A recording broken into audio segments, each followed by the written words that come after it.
If you don't know who I am, my name's Ashley. I have a bachelor's of science in soil science.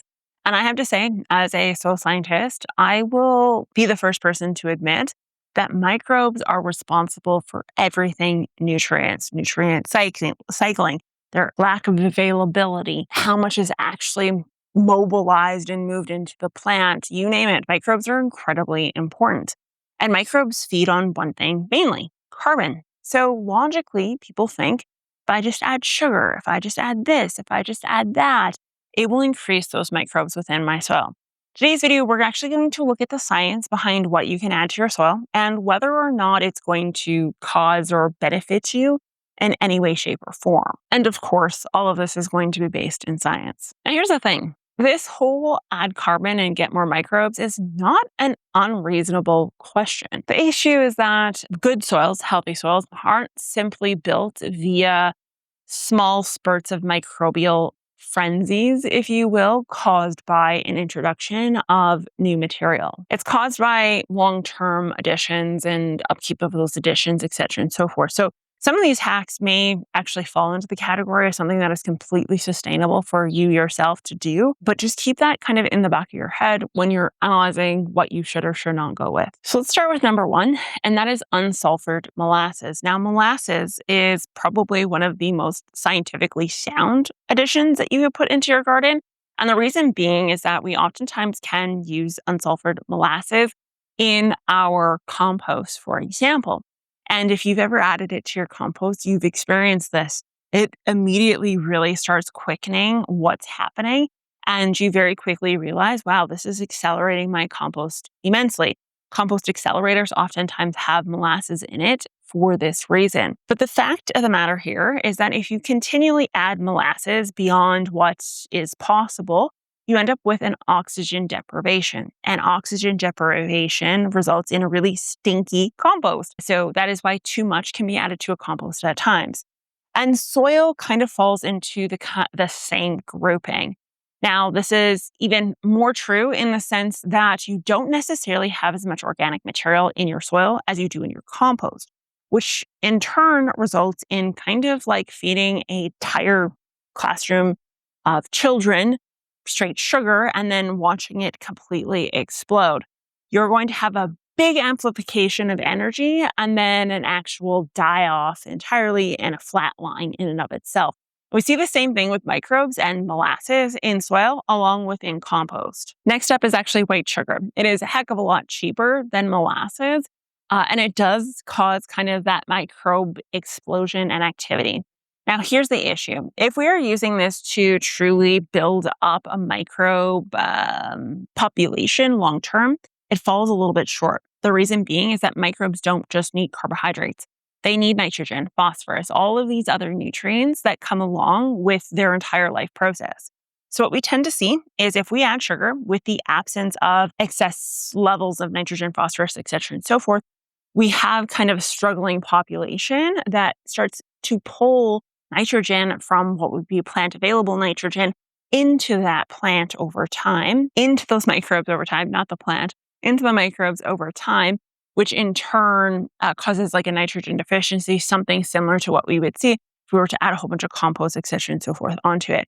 Now, there is a lot of stuff around sugar and adding sugar to your tomatoes and that sort of thing to help with Brix value. And I've kind of researched a little bit of that. And I experimented one year. It did work. But the more I researched, the more I kind of, question it or look into it.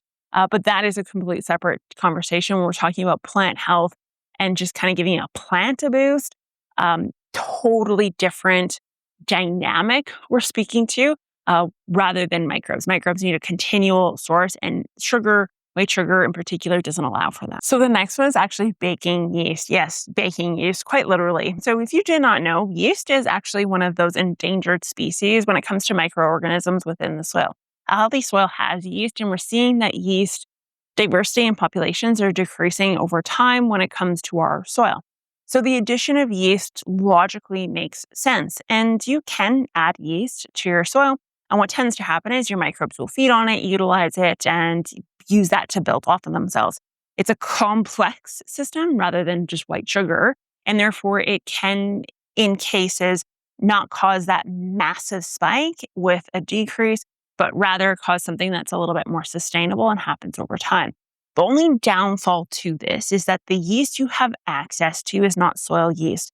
And more specifically, it is not something that is able to necessarily replicate and establish within your soil. So while you can inoculate your soil with yeast, it does not mean that that yeast is going to continue to thrive, survive, and multiply within your soil. Now, if it comes to biodiversity, increasing microbe food and all that sort of thing, absolutely add it. You can add it to your compost, especially if it's expired and you're going to throw it out anyways.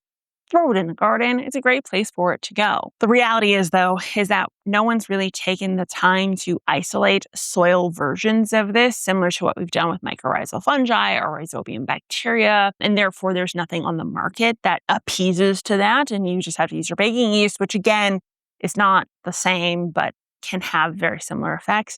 So loosely speaking, yes, yeast is beneficial, not hugely beneficial, but also not harmful in the sense of like white sugar or excessive molasses use would be. So this next one I actually have never heard of. And I only heard of it when I did research for this video, and that is oatmeal. Apparently people are adding oatmeal to their garden.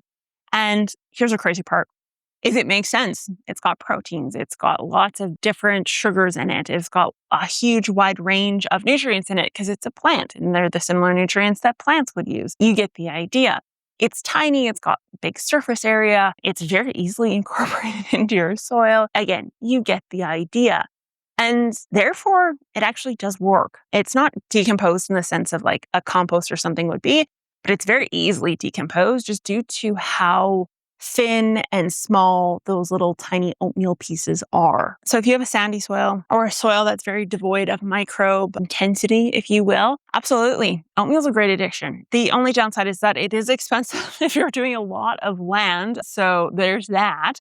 But if you want to experiment to see if it made a difference in your garden with microbe populations in that, oatmeal out of all of them, to be honest, would probably be a great one to choose from. The next one, oddly enough, is beer. Now, beer ends up in your garden for various different reasons. If you're a garden scientist and maybe ends up there on purpose because you're experimenting. If you're just a gardener such as myself that enjoys the odd brewski and ends up bending over to check something out and ends up with some beer in garden, nonetheless, it still ends up in your garden.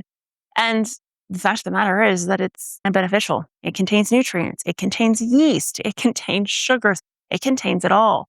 Now, when you add it, it does cause a temporary decrease in microbe populations solely due to the nature of alcohol in and of itself.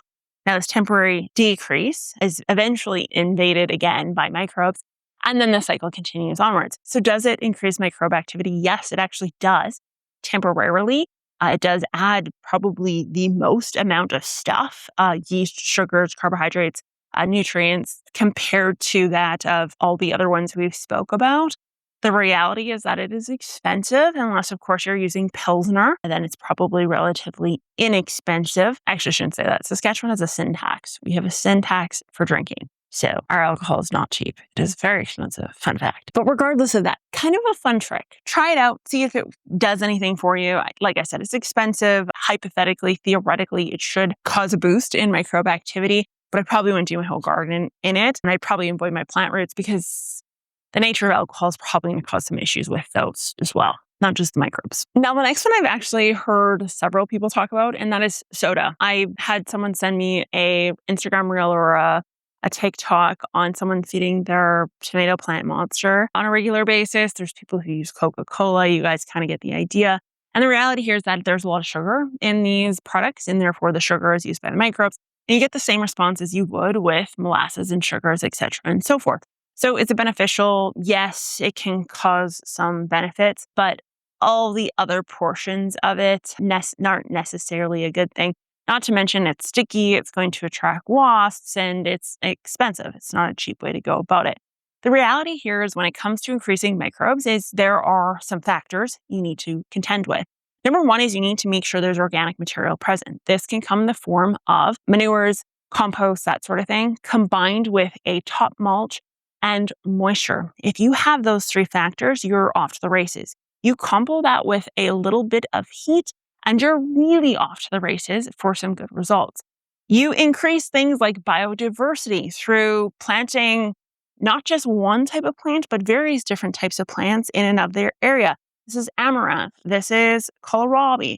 This is a herb. This is chickweed. This is bachelor buttons. This is cabbage. This is celery. There's Brussels sprouts at the back. The same kind of theme expands into the rest of my garden. This biodiversity results in a bunch of different exudates being released. This plethora of exudates means a plethora of different microbes being called in, and therefore you have a biodiversity of microbes, and you get the idea. You get the benefits of the nutrient cycling, the predatory aspects of it against the bad guys, etc., and so forth. So those are the keys when it actually comes to truly increasing your microbes. However, all of those methods I listed temporarily will increase them, just the same way glyphosate technically does increase microbe activity in your soil. Fun fact, don't shoot the messenger on that one. That's just the reality. But yeah, anyways, Geek Crew, I will talk to you guys next time. Bye.